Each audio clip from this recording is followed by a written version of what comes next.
Alright everybody, thank you for joining me today. Um, Today Games Workshop just released the free version of the Warhammer 40k 10th edition rules for free online.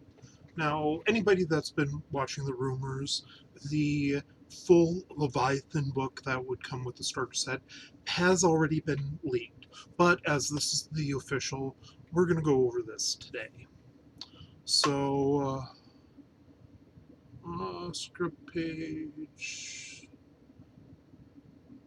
If you listen to Valrak, I guess there's a bunch of rumors relating to this artwork that are eh. This is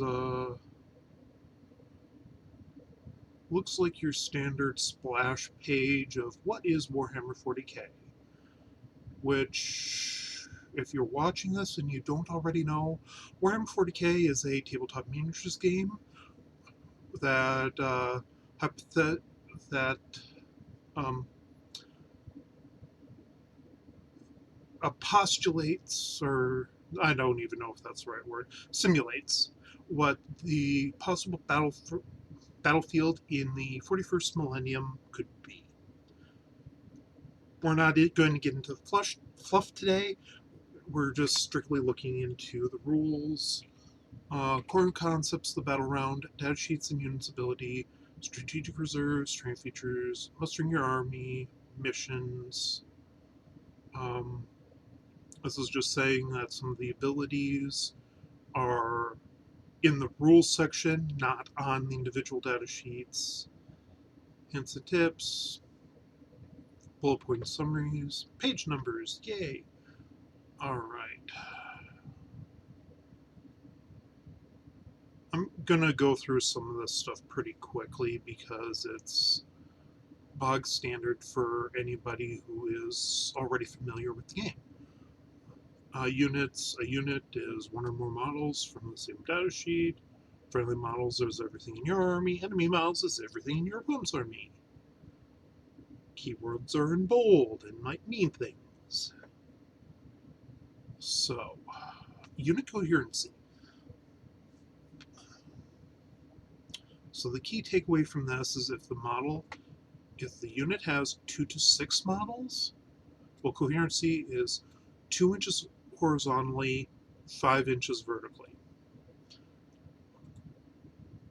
Now, if the model is 2 to 6 models, they just need to be within that 2 inches of each other, as seen here in A. But if it's a bigger unit, they need to be within 2 other models. So, to remain in coherency. And this is strictly for um, well, uh, the idea is that you would basically use a large unit to make a Congo line down the field to try to control multiple objectives. This kind of coherency rule is to kind of try to prevent that style of play. Um, engagement range. Engagement range just looks like it's the same as in 10th, 9th, 8th, and 9th editions, where engagement range is within 1 inch and 5 inch, and you cannot end movement within engagement range of a model. This is just to make sure you have to declare a charge. Um,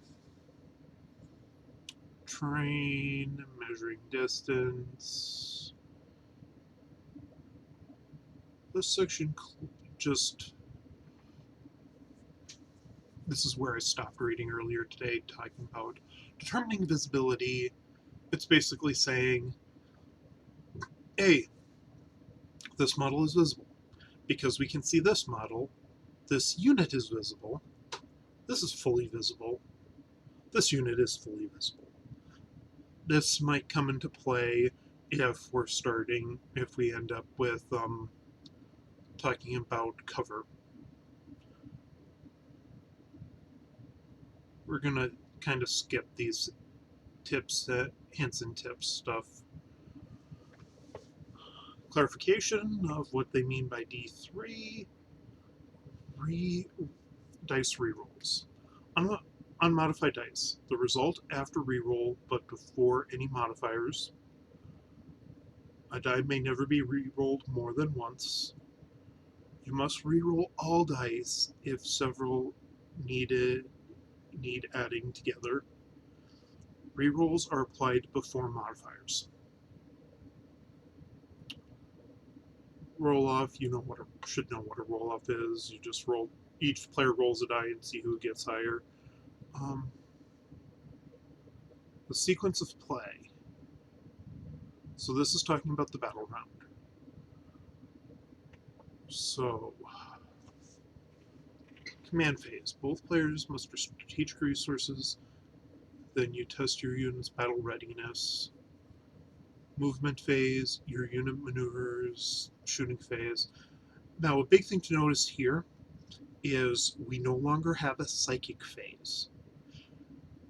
And because those psychic abilities have basically been baked into the individual units. Shooting phase, charge phase, fight phase. Once the player's turn has ended, the host starts their turn. Next backward. Okay. In the command phase. At the start of the command phase, players doing anything else, players gain 1 command point. Command points are a strategic resource that you spend on stratagems. So you immediately gain a command point, and then you resolve any other effects that occur in the battle phase, such as the new Battle Shock rule. Battle Shock is their latest attempt to make morale matter. Let's see how well they do.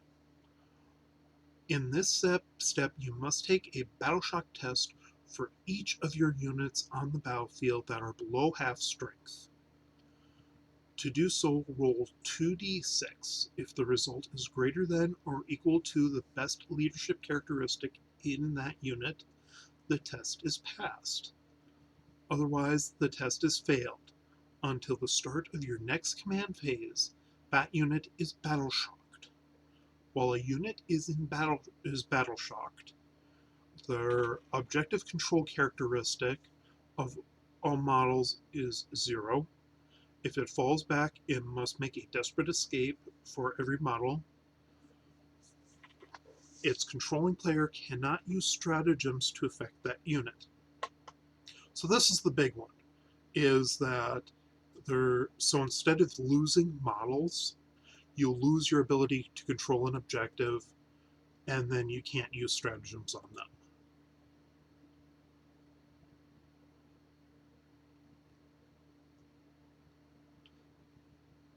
Now, here is another important thing we're going to highlight here is outside of the CP players gain at the start of the command phase, each player can only gain a total of 1 CP per battle round, regardless of the source.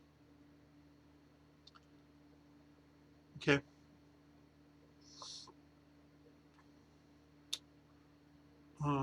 Starting strength. So now we have a definition of what they mean for a clarification of below half strength and a destroyed unit. So a destroyed unit, of course, is any unit that has, all of its models eliminated. Starting strength is the starter. So let's see how they define below half strength. If a unit has a starting strength of 1, then it is said to be below half strength while its remaining number of wounds is less than half its wounds characteristic. So if you have a hero with 5 wounds, if they only have 2 left, they're below half strength. For any other unit, while the number of models in that unit is less than half the starting strength, less than half, that unit is said to be below half strength. Okay. The key here is less than half. So if it's a unit of 10 dudes, if you have 4 left, now you're at half strength. Now this is a rule that they're bringing back from earlier editions, where a character will join another unit as opposed to whatever it was in 8th and 9th.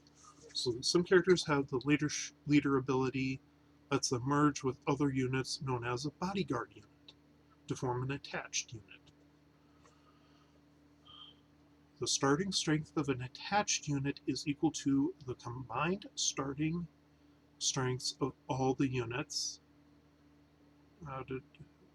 i.e. the number of models in the leader's unit added to the number of models in the bodyguard unit.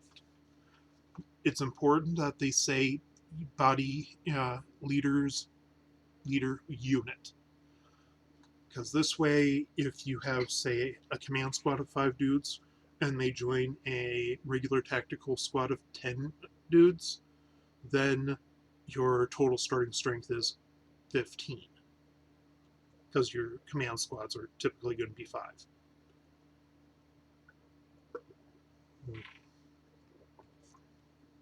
Then they give an example here. Primaris Captain, starting strength 1, is attached to a unit of intercessor, starting strength 5. The attached unit has a starting strength of 6. If all the intercessors are destroyed, the remaining captain would revert to its starting strength of 1. For the purpose of rules that are triggered when a unit is destroyed, such rules are triggered when one of the individual units that make up the attached unit is destroyed, whether it's the leader or the bodyguard unit. So, if a rule awards you 1 victory point each time an enemy unit is destroyed, and you target an attached unit, you gain 1 VP if the bodyguard unit is destroyed, and 1 VP if the leader unit is destroyed, for a total of 2 victory points.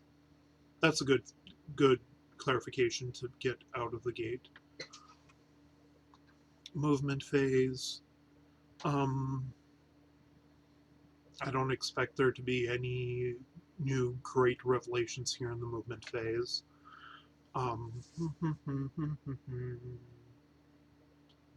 Unit. When a unit moves, it can make a normal move, advance, or remain stationary. Units that are within engagement range of enemy models can only fall back or remain stationary.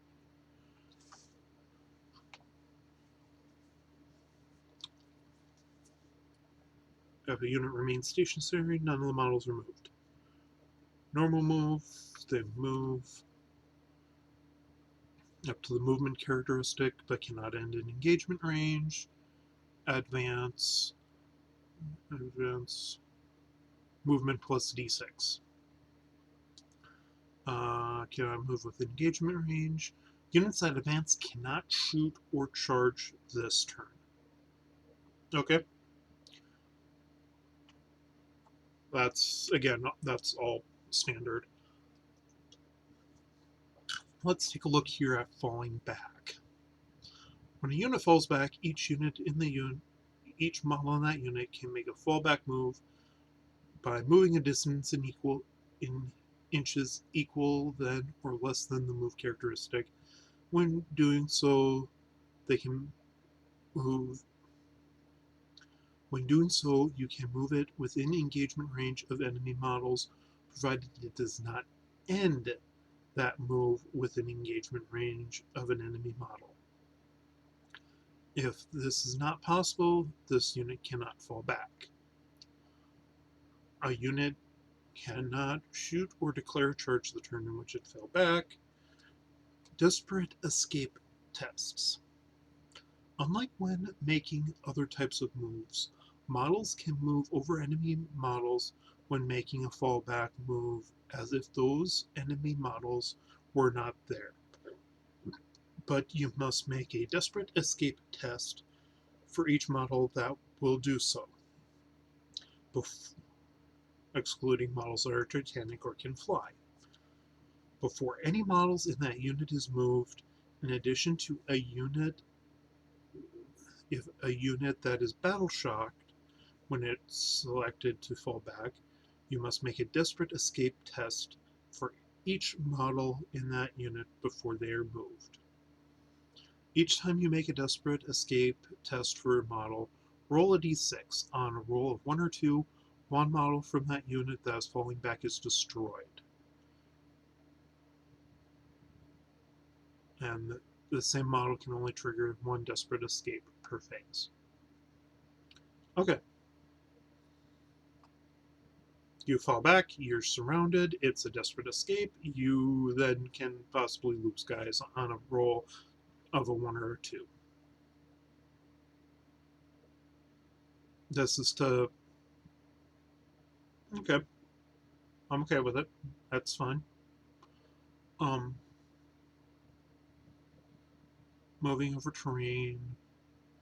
Models that can move freely over terrain features of 2 inches or less in height. Models cannot move through terrain features taller than 2 inches, but can climb up and down. Okay, we're going to look at the example for this one. Von Ryan's Leapers advance towards the building. It moves a total of 9 inches, moving freely over the pipe as its height is, as it's only 2 inches in height. Building is taller than 2 inches, and so the vertical distance of 3 must be counted as part of the move. Okay. Flying breaks all the normal moves. No. Um, Flying models can move over enemy models when they make a normal, advance, or fallback move. Fly models that start or end the move on terrain features measure distance normally when though the air they make. Basically, yes. Fly units ignore all the previous movement rules about falling back and desperate escape as um, reinforcements. Okay. Well, some of the units will deep strike in. Much later, we're just going to read the summary for this. A reserve unit, a unit that starts the battle in a location other than the battlefield. Always counts. Always count as having made a normal move in the turn they set up on the battlefield. Any specific distance from enemy models apply to horizontal distance. Any reserves unit not set up on the battlefield by the end of the battle counts as destroyed. Transports. Okay. Do, do, do. I don't. Again, this is another one of those sections where I'm not truly expecting. Yeah, so you have to watch out for a firing deck rule if the occupants want to fire out of it, and then that only the number of models listed on the firing deck is the number that can fire. Um, if the unit makes a normal, advance, or fallback move, and every model ends the move within 3 of transport, they can embark within it. It's nice that they specify that you can do it on a fallback. Um, a unit cannot embark if it has already disembarked from a transport model in the same phase. Remove the unit from the battlefield and place it to one side. It is now embarked on the transport.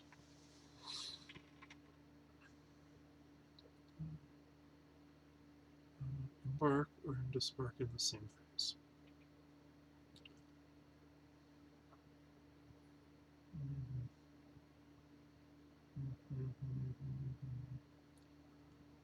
When the unit disembarks, set it up wholly within 3 of the transport. and not within engagement range. If any reason that it cannot set up, the unit cannot disembark. Units that have disembarked transport that either remain stationary this phase or a transport model that has either remained stationary or has not made a normal move, back move this phase can act normally. Okay.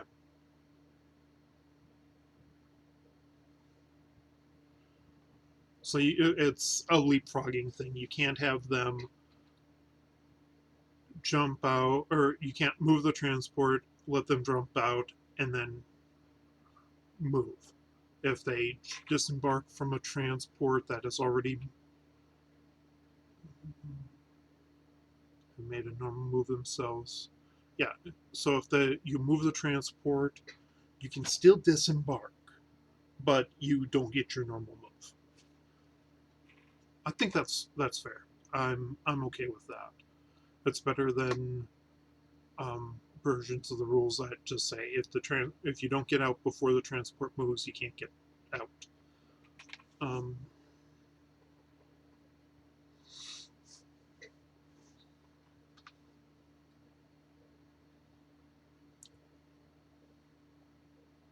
cannot disembark from a transport that has either made an advance or fallen back. That units that disembark this turn cannot remain stationary. Okay, that's just if they cannot count as having remained stationary if they get out of the transport the turn. That's fine. So the turn they get out of the transport, they have to make a normal move, whether the normal move is that of the transport or themselves, if the transport has or has not moved yet. So destroyed transports. Um, if a transport is destroyed, any embarked units must disembark. Roll a d6 for each model. On a roll of 1, that unit suffers a mortal wound. Until the start of the controlling player's next command phase, the disembarked units is battle shocked. Until the end of the turn, disembarked units can count as having made a normal move and cannot declare a charge. That's fine. Emergency disembark. If a unit disembarked a destroyed transport that cannot set up wholly within 3 of it must make an emergency debarkation. Must be set up wholly within 6 instead of wholly within 3. Must suffers a mortal wound on a 1 through 3 instead of just on a 1. Any disembarked units that cannot be set up is destroyed. Okay, I think that's fairly simple and straightforward. Say you have a 20-man blob getting out of a destroyed transport. If you can't set everybody up within 3 inches, you're taking more mortals. It's okay. Shooting phase. Again, this is one where I don't expect a whole lot of surprises. Before a unit shoots, select target for all of its ranged weapons. At least one model in the target unit must be visible. Models with more than one range can shoot them at the same or different targets, but models cannot split attacks from the same weapon across more than one unit, one target.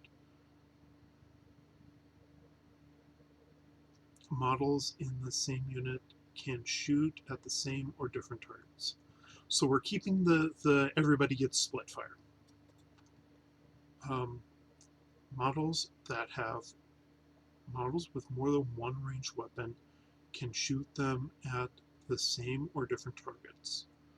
The models cannot split attacks from the same weapon across more than one target. So if you have, say, we'll use a dreadnought here as an example. Um, your dreadnought is the old boxy dread with a las cannon and the missile launcher. You can't take the las cannon gives you 2 shots. You can't put one las cannon shot into one tank and the other las cannon shot into a different tank. You can, however, put both las gun shots into one target and the missiles into a second target. At least one model in the target unit must be visible to the attacking unit and within range of the weapons to be used. Okay. Shoot. When a model shoots a weapon and makes a number of attacks equal to that weapon's attack characteristic, resolving all attacks against that unit before resolving attacks against any other unit, or resolving all attacks made with the same weapon profile but with other profile. If a weapon was in range of the target that was visible when selected, that weapon's attacks can always be made.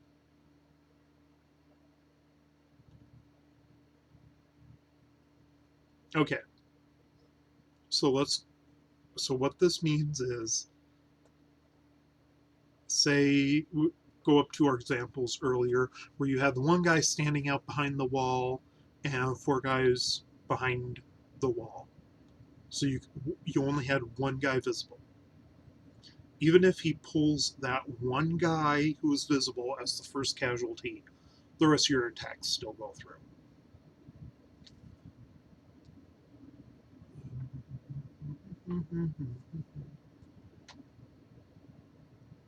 Locked in combat. Units with engagement range cannot shoot while with engagement range. Units cannot shoot at targets within. Okay, that's unless they're. Basically, this is saying unless they're a monster vehicle, you can't shoot at units that are within engagement range, and units that are in engagement range cannot shoot. So this is a change from 8th and 9th edition, where you could still fire pistol weapons while you were locked in combat. Um, Now the big guns never tire here is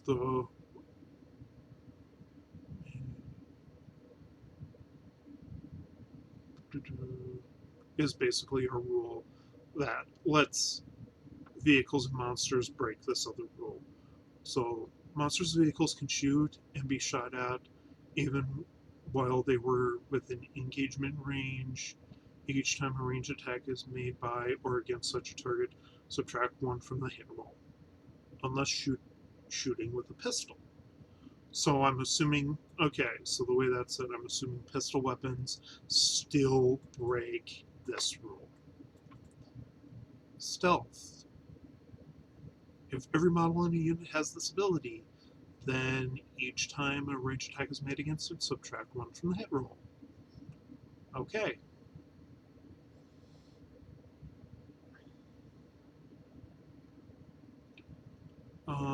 The hit roll, attack, hit roll, melee attack.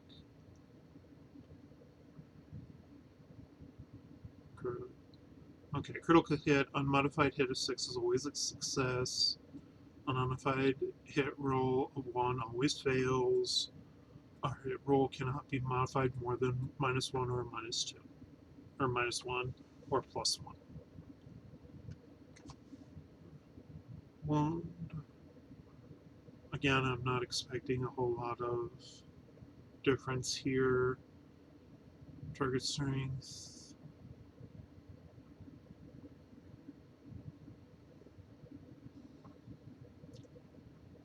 Yeah, Critical wound, unmodified wound roll, 6 always succeeds, 1 always fails, cannot be more than -1 or +1. Allocate attacks. If a model in the target unit has already lost any wounds, this attack must be... okay. So if a unit has already suffered a wound, you have to keep putting wounds on that unit. What would happen in earlier editions of the game is models with multiple wounds, you would allocate wounds, say a squad of, we'll use a squad of 5 Terminators, would have 2 wounds. Well, there was nothing in the rules saying that you had to allocate all the wounds to one guy first.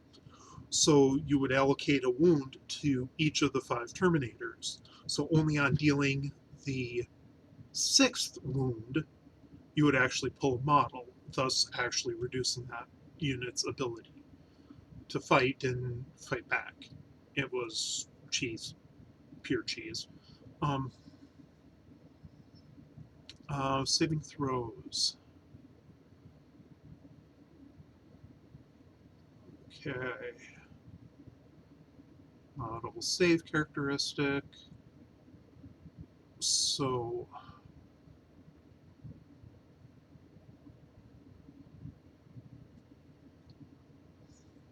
roll a 6 versus the attack's AP. If the result is less than the save the mob rolling for, the save is failed. 1 always fails. Saving throws cannot be modified more than +1. Yep, vulnerability saves are never modified by AP, whether to use or the save characteristic. So I think we're getting away from the um, traditional armor save to just a generic, this is a save. Unlike armor saving throws, yeah, I guess I'm wrong about that. Mortal wounds, we know in mortal wounds. Each mortal wound, each more wound inflicted on a model causes one model unit to lose a wound. No saving throws can be made against mortal wounds.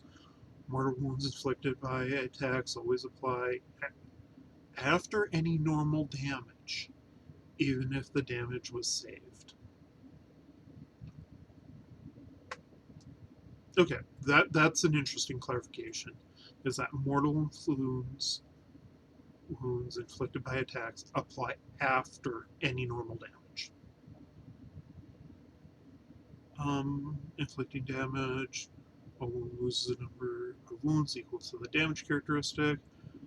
If a model is destroyed by an attack, any excess damage inflicted by the attack is lost. Feel no pain, you know. We know how feel no pain works. I don't see it as operating any differently. What else have?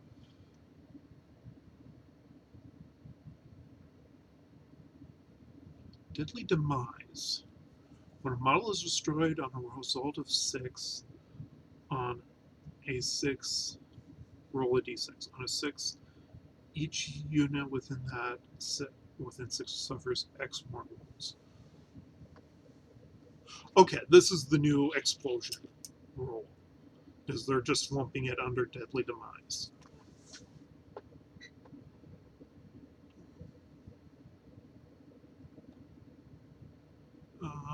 Fast rolling dice. Weapon abilities. Assault weapons can be shot even after the bearer advanced. Rapid fire. It's rapid fire X. Increase the number of attacks by X when the target's within half range. Ignores cover. Units cannot take the benefits of cover. With twin link profile are known as twin link weapons. Each time an attack is made with such weapons, you can re-roll the wound roll. Okay. Okay. Pistols. Pistols can be shot if the bearer's unit is within engagement range, but one must target one of those enemy units. Cannot be shot alongside any other non-pistol weapon. Okay, I'm glad they make this clarification, because immediately when I saw that it can fire all its weapons, I was just thinking, oh great, now we've got Space Marines that are within 12 and firing 3 shots, 2 from their rapid fire bolter and 1 from their pistol. But no, they specifically say you cannot shoot the pistol with other weapons that are not pistol. But still makes it cool for characters like the killer morph with potentially multiple pistols, or Cypher. Torrent Flamer automatically hits. Lethal hits. Weapons with lethal hits in their profile. Each time an attack is made with such a weapon, a critical hit automatically wounds the target.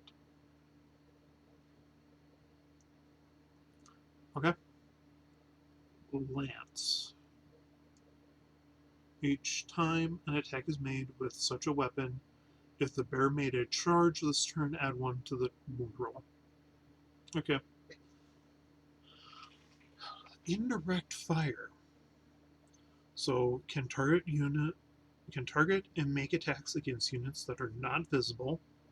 If no model is visible when the target is selected, then making an attack against the target with indirect, subtract 1 from the hit roll, and the target has the benefit of cover.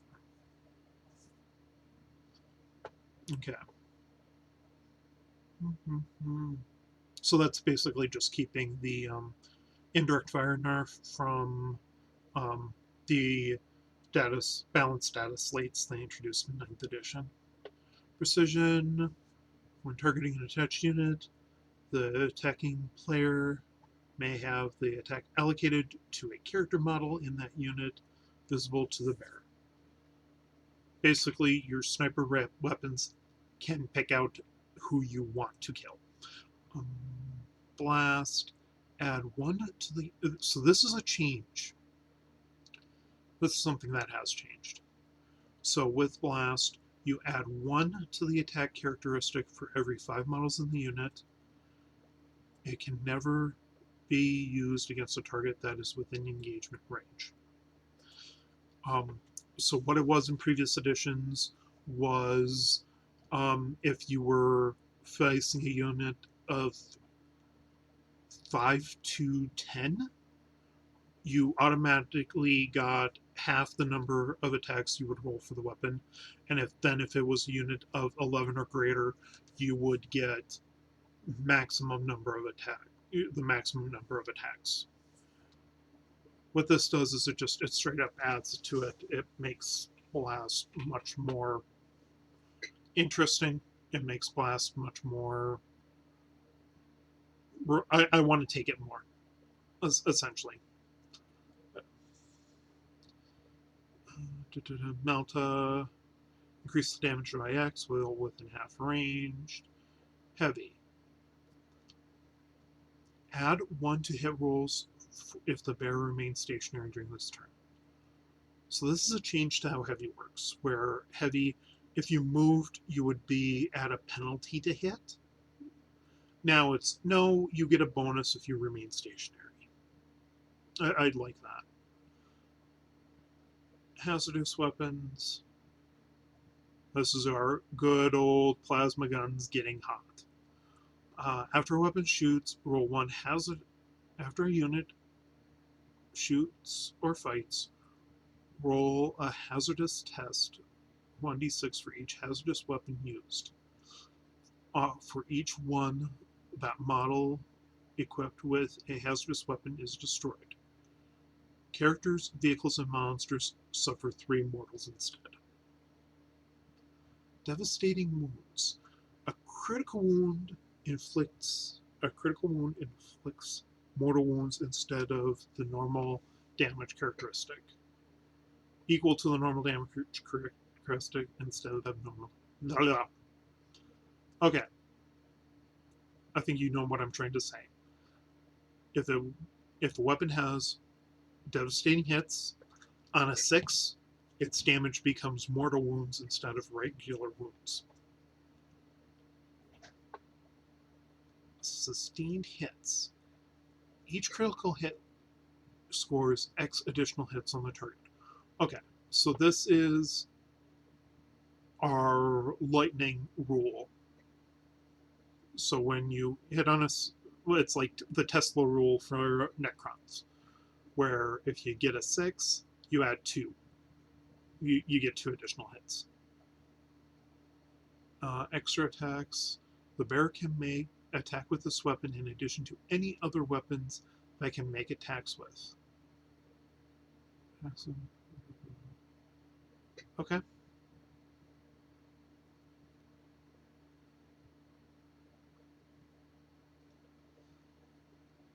I think that's for things like Abaddon, where he's got both the Talon of Horus and Draknian. So it's like, yes, you attack with one, but you get an extra attack with the other. Anti-X. An unmodified wound roll of X plus against a target with the matching keyword scores a critical wound. So this is, if you've noticed, been watching any of the profiles, you've noticed vehicles, like they just, earlier today, they showed off Titan profiles, where their strength, where their toughness is 16. But then weapon strength hasn't exactly changed. So how they're getting around this is making it so that's actually something I need to go back and look with under the wounding. Um, wound rolls. Strength is twice that or more than the original toughness 2 plus. Strength is greater than toughness 3 up. Strength is equal to the toughness. Strength is less than the toughness. Strength is half or less than half the toughness 6 up.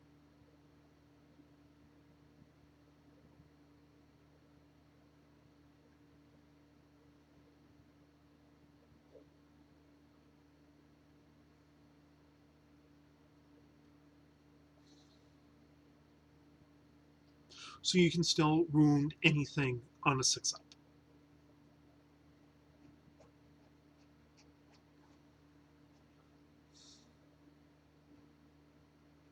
Okay. But what this anti rule means is now it's easier to wound things with higher toughness if you target them with an appropriate weapon. Like they give the example here of an anti-vehicle weapon 4 up will score a critical wound against and so successfully wound a vehicle on an unmodified roll of 4 up.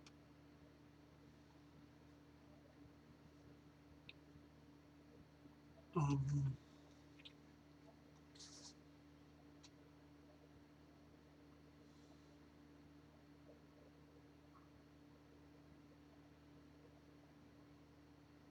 so then what's the... this is one of those situations where I'm really going to need to see how this works out on the tabletop, because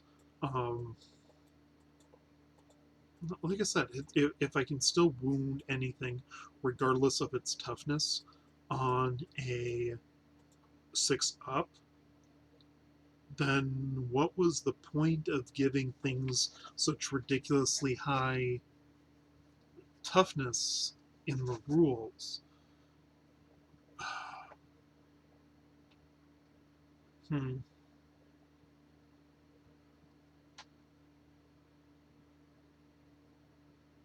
Other than to try to last can improve things, I don't know. Charge phase, yeah. Charge roll is 2d6. Must be within 12, but do not need to be visible. If the distance rolled is insufficient to move within engagement range, the charge fails. Cannot move with engagement that of a unit that has not been the target of the charge. So that's all normal. I mean, some units get a charge unit, charge bonus, vice first.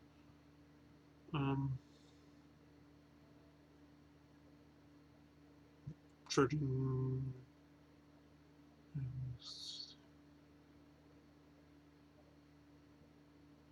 Yeah, you declare you measure charge distances normally.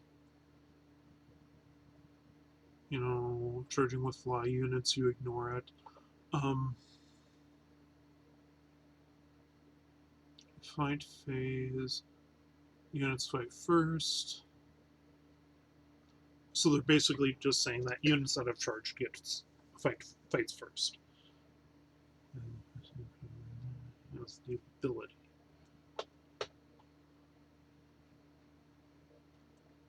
Charge bonus. Each time a unit makes a charge move until the end of the turn, that unit has the fight's first ability. You declare a charge, you get fights first. Yeah.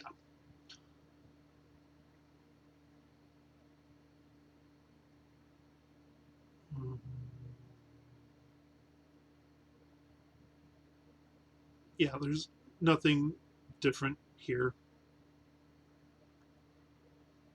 Pylon move up to 3 inches. Every model that moves must end up closer to the nearest enemy model and in base case with an enemy model if possible.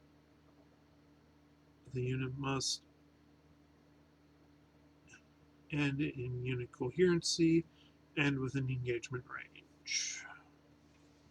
Engagement range of at least one enemy.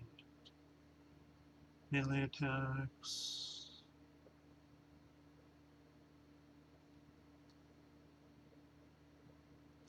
A model can fight if it is in base-to-base contact with another model from its own unit, or that it itself is in base-to-base contact with an enemy unit.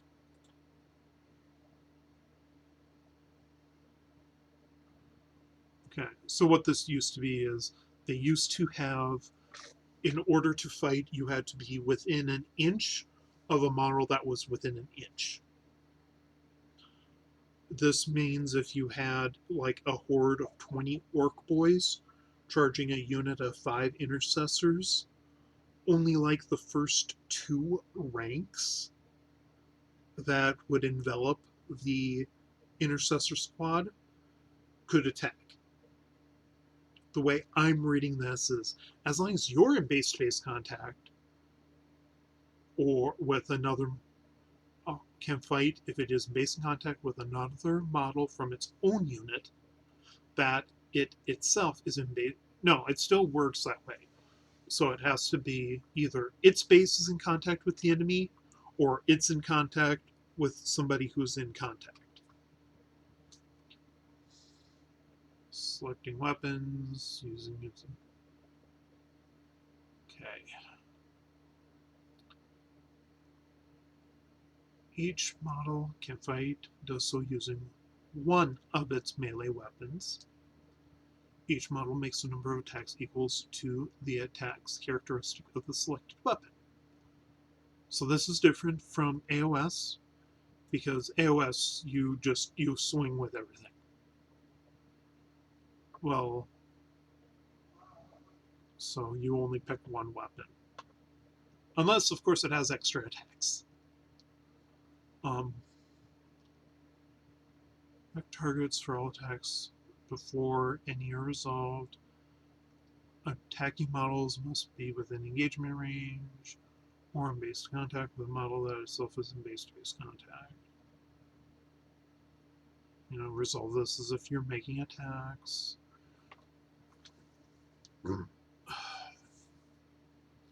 Okay, consolidate move. Every model that moves must end up closer to the closest enemy model and in base-to-base contact with an enemy model if possible. The unit must end in unit coherency and within engagement range of at least enemy model if possible. If the above is not possible, each model can move towards the closest objective marker, but must end result must be the unit within range. Each model can move towards the closest objective marker, but this must result in the unit being within range of it and in unit coherency.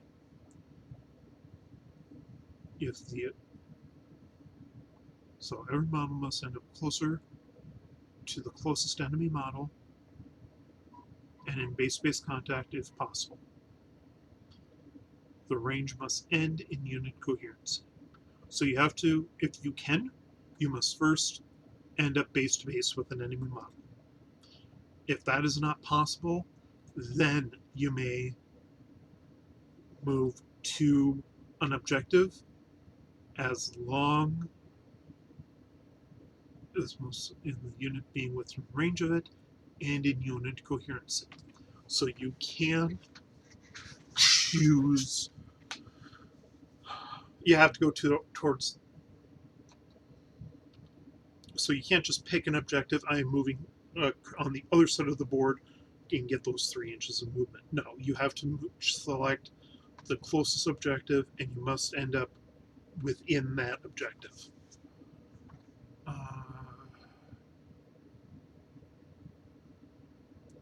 Talking about data sheets. Again, anybody that's been closely watching any of the previews, you've seen the data sheets. I mean, on the front side, got weapon, melee weapon, rules. On the back side, it talks about war gear options, unit compositions. You know, the move value, toughness value, save value.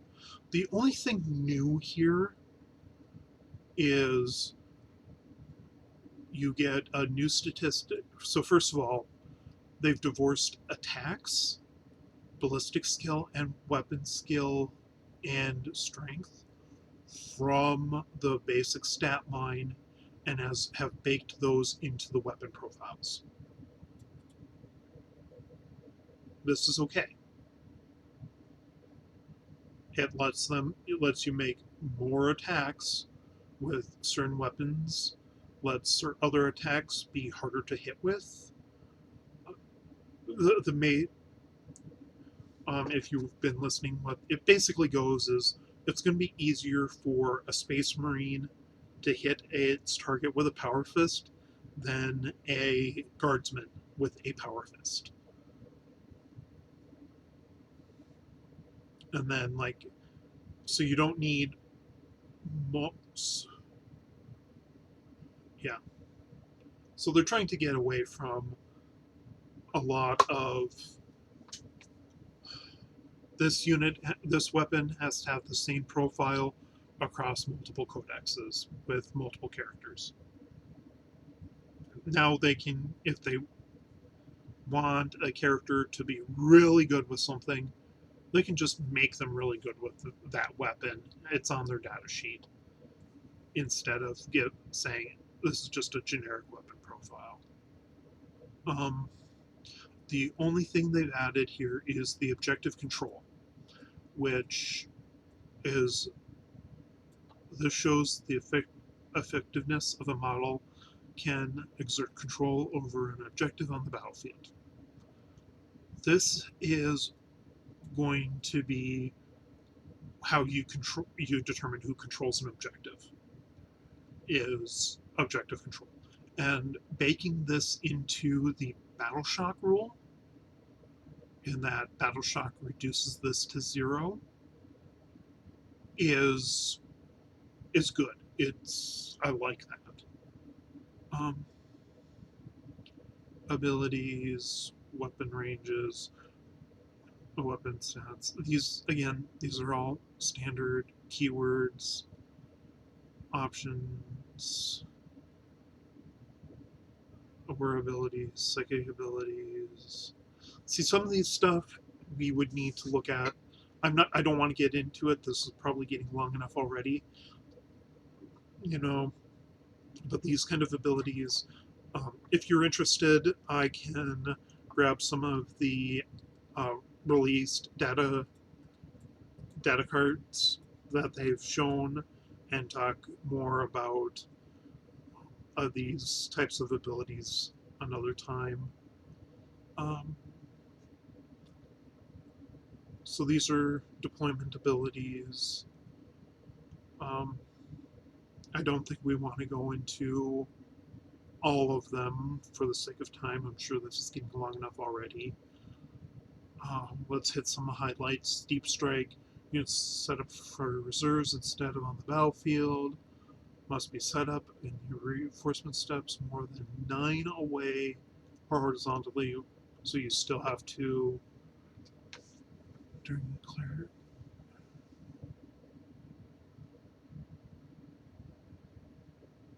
one of your movement phases. Okay. So you still have to be 9 away when you deep strike. Um, as we know, leaders can attach to other units. Um, stratagems. So again, keep in mind you're limited to 2.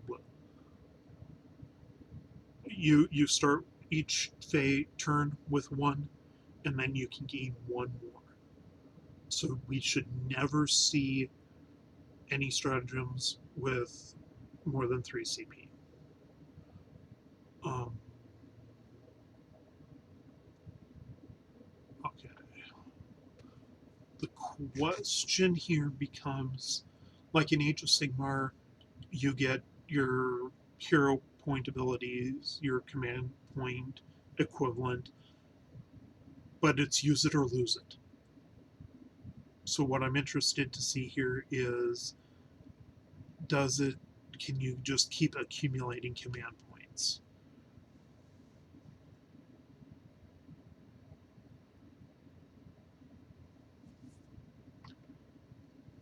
Um,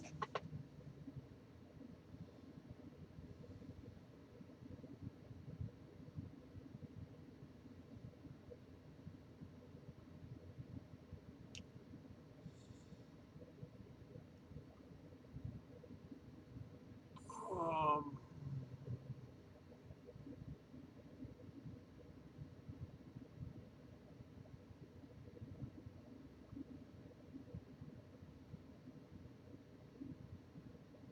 I mean, who really plays with all this terrain rolls?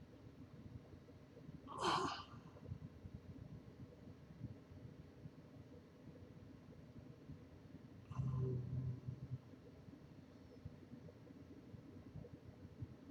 aircraft, we know how aircraft work. I don't feel like going through aircraft. Okay.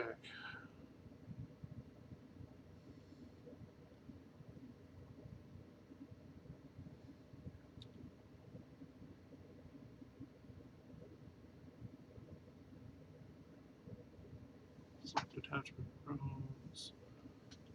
Select. Alright.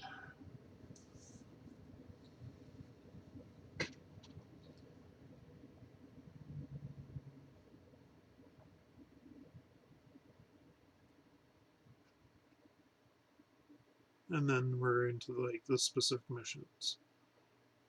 So